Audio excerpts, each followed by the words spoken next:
de Dieu. Donc dans 2 Chroniques 7, au verset 14.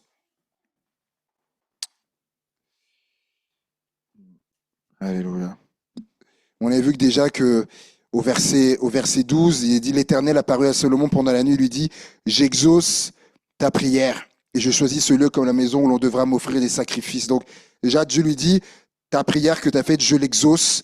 Et un peu plus loin, verset 14, il va dire, c'est un passage qui est connu, hein, mais souvent, on ne sait pas dans quel contexte Dieu avait dit ça. Donc Dieu répond, hein, à Salomon, à la prière de Salomon, il va lui dire, verset 14 de Chroniques 7, 14, si mon peuple, sur qui est invoqué mon nom, s'humilie, prie et cherche ma face, et s'il se détourne de ses mauvaises voies, je l'exaucerai des cieux, je pardonnerai son péché et je guérirai son pays.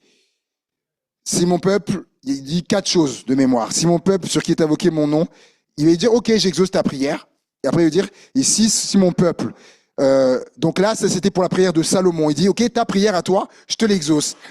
Et il dit, tu m'avais demandé des choses aussi pour le peuple, s'il me prie. Mais il dit, voilà, maintenant, deuxièmement, pour mon peuple, pour eux là, s'ils veulent que je les exauce, si mon peuple, si il s'humilie, mon peuple, première chose, s'il s'humilie, s'il prie, deuxièmement, s'il cherche ma face, et s'il se détourne de ses mauvaises voies, je l'exaucerai des cieux. Et voilà, pour mon peuple, je lui donne 4 conditions, s'il veut que je l'exauce. Voilà. S'humilier, prier, chercher ma face, et s'il se détourne de ses mauvaises voies, alors là, il dit, j'exaucerai des cieux, j'exaucerai leur prière. Ok. Et c'est intéressant. Alors, on n'aura pas le temps, mais je vais juste arrêter sur la première condition, où il va dire, si mon peuple s'il s'humilie. Dans le même livre des Chroniques, au chapitre 33, regardez avec moi, chapitre 33, il est question du roi Manassé. Et 2 Chroniques 33, verset 10, il est dit, l'Éternel parla à Manassé et à son peuple et ils n'y firent pas attention. Ah, quel dommage. Dieu leur parle, mais ils n'ont pas fait attention à ce que Dieu a dit. Alors l'Éternel fit venir contre eux les chefs de l'armée du roi d'Assyrie qui saisirent Manassé et le mirent dans les fers, ils le lièrent avec des chaînes, des reins et le menèrent à Babylone. Verset 12. Lorsqu'il fut dans la détresse, il implora l'Éternel son Dieu et il s'humilia. Dieu avait dit, hein, si mon peuple, sur qui est avec mon nom, s'humilie, premièrement, il s'humilia profondément devant le Dieu de ses pères, il lui adressa ses prières et l'Éternel, se laissant fléchir, exauça ses supplications et le ramena à Jérusalem dans son royaume et Manassé reconnut que l'Éternel était Dieu. Dieu n'est pas un menteur.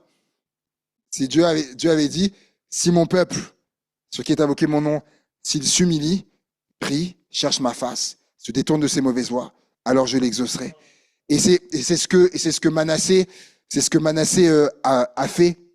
En fait, lorsque on peut lire à partir du verset 1er, hein, Manassé, c'était un roi. Vous savez, dans le livre des Chroniques, il y a les 2 sortes de rois. Il dit que les rois qui obéirent à Dieu, etc., et qui firent ce qui est bien, et les rois qui firent ce qui est mal aux yeux de l'Éternel. Il y a 2 sortes de rois. Et lui, il fait partie de ceux qui avaient fait les choses mal. Manassé avait 12 ans, verset 1er. Lorsqu'il devint roi, il régna 55 ans à Jérusalem. Il fit ce qui est mal aux yeux de l'Éternel, selon les abominations des nations que l'Éternel avait chassées devant les enfants d'Israël. Il rebâtit des hauts lieux qu'Ézéchias, son père, avait renversés. Il éleva les autels aux Baal, les idoles aux Astartés, donc des dieux étrangers. Il faut savoir que certains dieux, on prenait des enfants et on immolait, on passait les enfants et on les jetait dans le feu. Des enfants nouveau-nés, des enfants vivants, dans le feu pour adorer. Et donc, Manassé a cautionné ça, Manassé a fait ça, a poussé le peuple à faire ça. Imaginez, c'était le roi du peuple. Et il se prosterna devant toute l'armée des cieux, donc des dieux des cieux, il bâtit des hôtels dans la maison. Donc, il a fait n'importe quoi.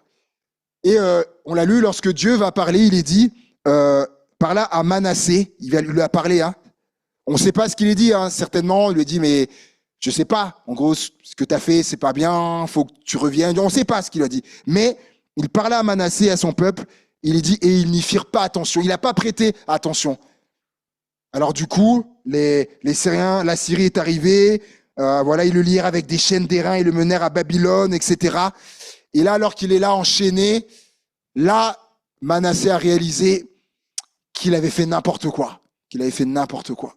Et là, c'est là, hein, il fut dans la détresse, il implora l'Éternel son Dieu et il s'humilia. Il s'humilia, il s'est humilié. Il a reconnu ses fautes, son péché, tout ce qu'il avait fait de mal. Il s'humilia profondément devant le Dieu de ses pères. Il lui adressa ses prières et c'est beau, hein, et l'Éternel se laissant fléchir. Waouh, je trouve que c'est tellement beau. Dieu s'est laissé fléchir. Quand il a vu Manassé comme ça, s'humilier, prier, ça a touché le cœur de Dieu. Et il dit, et il exauça ses supplications. Et il le ramena à Jérusalem dans son royaume. Et Manassé reconnut que l'Éternel est Dieu. Si mon peuple, il s'humilie, il prie, je l'exaucerai. Et de dire simplement que... Non, on va lire le chapitre d'après pour terminer. Chapitre 34 et verset 27. Il est question d'un autre roi, Josias. Parce que ton cœur a été touché, parce que tu t'es humilié devant Dieu en entendant ses paroles contre celui et contre ses habitants. Deuxième fois, parce que tu t'es humilié devant moi, parce que tu as déchiré tes vêtements et que tu as pleuré devant moi. Moi aussi, alors, dit Dieu, j'ai entendu, dit l'Éternel, et voici, je te recueillerai auprès de tes pères. Tu seras recueilli en paix dans ton sépulcre, et tes yeux ne verront pas tous les malheurs que je ferai venir sur ce lieu et sur ses habitants. En fait, là, comment vous dire, Josias, lui, c'est l'inverse de Manassé, en fait. Manassé, il avait mal commencé, et puis après il est bien revenu. Et Josias, c'est l'inverse.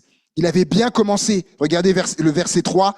La 8e année de son règne, comme il était encore jeune, il commença à rechercher le Dieu de David, son père. Et la 12e année, il commença à purifier Juda et Jérusalem des hauts lieux, des idoles, des images taillées, des images.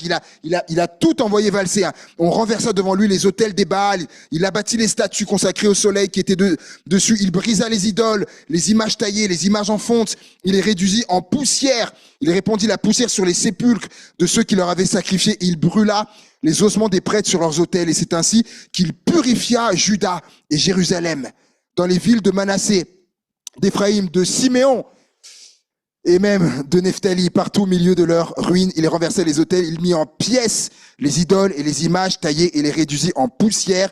Et il abattit toutes les statues consacrées au soleil dans tout le pays d'Israël. Puis il retourna à Jérusalem. Lui, c'était l'inverse. Au début, Josias, il a tout fait bien.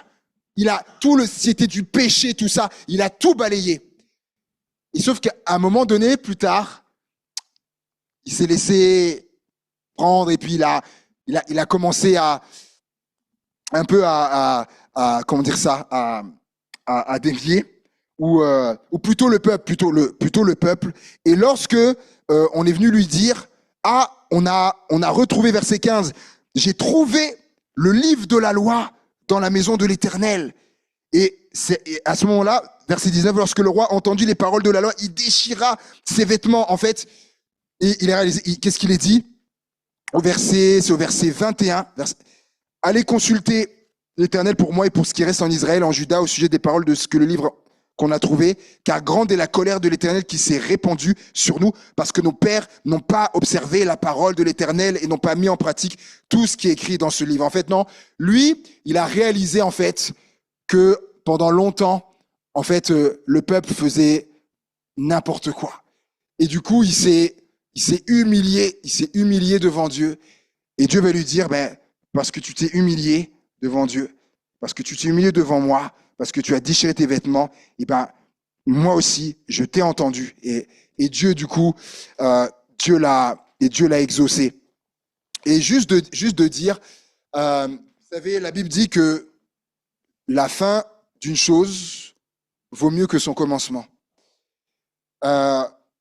Manassé, il avait mal commencé, Mais il a bien fini parce qu'il s'est humilié entre-temps. Et vous savez, c'est comme dans une course, c'est la fin qui compte. C'est la fin qui compte. Même si quelqu'un, pendant la course, pendant la moitié, les trois quarts de la course, il était en première position, si à la fin de la course, il passe le cinquième, la ligne d'arrivée, ben, il ne sera pas sur le podium. Mais on pourra dire, non, mais pendant les trois quarts de la course, il était premier, hein. Mais on dira, mais oui, mais c'est la fin qui compte, en fait. Le début, et on peut, vous savez, on peut mal démarrer, bien finir, ou aussi on peut bien démarrer et mal finir, mais en fait, c'est la fin qui compte. Et même si on a mal démarré, s'il y a l'humiliation entre-temps, si on s'humilie devant Dieu, et ben, comme il a dit le Seigneur, il exauce. Il exaucera nos prières. Et vous savez, hein, des fois, il n'y a pas besoin d'avoir commis des atrocités ou quoi, hein, pour s'humilier devant le Seigneur. Vous voyez, le deuxième Josias, on a vu, hein, il avait commencé des choses, il avait bien fait, hein, mais c'était à côté que ça péchait, mais il s'est humilié. Il s'est humilié, Seigneur, on a mal fait, et Dieu a écouté, Dieu a béni, Dieu a exaucé. Vous savez, dans nos prières, on peut même s'humilier pour les autres. Vous le savez, ça? On peut même s'humilier pour les autres. Josias, lui, il s'est humilié aussi pour le peuple. Pour le peuple. Parce que lui, on l'a vu, il avait bien fait les choses, tout ça, mais il s'est humilié, Seigneur, on a réalisé qu'il y a plein de choses qui ne vont pas, et il s'est aussi humilié pour ça. Et il n'est pas le seul dans la parole de Dieu, hein. Tout à fait. Et Daniel, lui, il n'avait pas fauté. Il s'est humilié aussi pour les autres. Et c'est ça, tout à fait. Et Dieu a béni, et Dieu a exaucé, Dieu a répondu. Parce qu'il y a eu l'humiliation. Si mon peuple, sur qui est invoqué mon nom, s'humilie, prie, cherche ma face et se détourne de ses mauvaises voies, je l'exaucerai des cieux. Et j'aime bien à la fin, je guérirai son pays. Notre pays, il n'a pas besoin d'être guéri. Et oui, et ça passera aussi par, écoutez bien, ça passera aussi par notre humiliation. Aussi, pour notre pays. Seigneur, on a fauté, tu vois tout ce qu'il y a dans notre pays, tu vois toutes ces choses qui sont là, Seigneur, pardonne-nous, pardonne, comme Daniel a fait. D'ailleurs, est-ce qu'on pourrait conclure en faisant ça, en priant là pour notre nation, pour notre pays, où il se passe tellement de choses. Je regardais là, il y a eu le procès avec cette adote là, avec vous savez le professeur Paty là qui avait été tué, voilà, et cette fille qui a avoué, cette adolescente qui a avoué, je sais pas si vous avez vu, qu'elle avait menti. Elle était là à pleurer, elle demandait pardon à la famille. Elle a dit j'ai menti. Ce qu'il avait dit sur le prophète, c'était pas vrai. Elle était même pas là. Elle était même pas là ce jour-là. Et vous voyez ce que ça a causé? Un homme qui a été tué. Et elle a quand même fait 18 mois de prison. Et là, il y a le procès, tout ça. Il y a des choses qui se passent dans le pays. Seigneur, est-ce qu'on peut se lever? On va se lever, on va conclure ces moments en priant. Et si vous le voulez bien, on va prier pour notre nation, on va prier pour le pays, pour la France. Seigneur, il y a tellement de mots MAUX, il y a tellement de fautes, tellement de péchés, il y a tellement de choses qui sont là. C'est où le diable, il rigole, le diable, il est là, et il est là, le diable, il est là pour égorger, pour détruire, pour voler, comme a dit Jésus. Mais nous, on veut que notre pays soit guéri. Et qui connaissent le Sauveur, qui soient pardonnés de leurs fautes, de leurs péchés, qu'il y ait un souffle de Dieu dans notre pays, sur la France. Alléluia. Que les églises se remplissent, que les gens viennent à la foi, qui se donnent à Jésus-Christ. Alléluia. Qu'il y ait des baptêmes par dizaines, par centaines, par milliers, qu'il y ait un réveil dans le pays de la France qui a tellement besoin. On prie ensemble pour ça, Seigneur. Seigneur, on s'humilie devant toi, Seigneur. Comme l'a fait Josias, Seigneur, comme l'a fait Daniel, comme l'a fait aussi Esdras, Seigneur, en son temps aussi, Seigneur. On s'humilie pour notre pays, là, Seigneur Jésus. Oh, Oui, c'est vrai, il y a toutes ces fautes, il y a il y a ce péché qui est là. C'est vrai, il y a toutes ces offenses qui sont là. Il y a ce mensonge qui est là. Tu vois, comme cette fille qui a causé la mort de ce professeur. Il y a toutes ces choses où le prince de ce monde, il agit, il est là, il se déchaîne. Seigneur, on s'humilie, on prie pour la France. Viens guérir la France, qu'elle se détourne de ses mauvaises voies, Seigneur. On recherche ta face, comme tu l'as dit, Seigneur mon Dieu. On te prie pour ça. Viens guérir notre pays, viens guérir notre nation, Seigneur Jésus.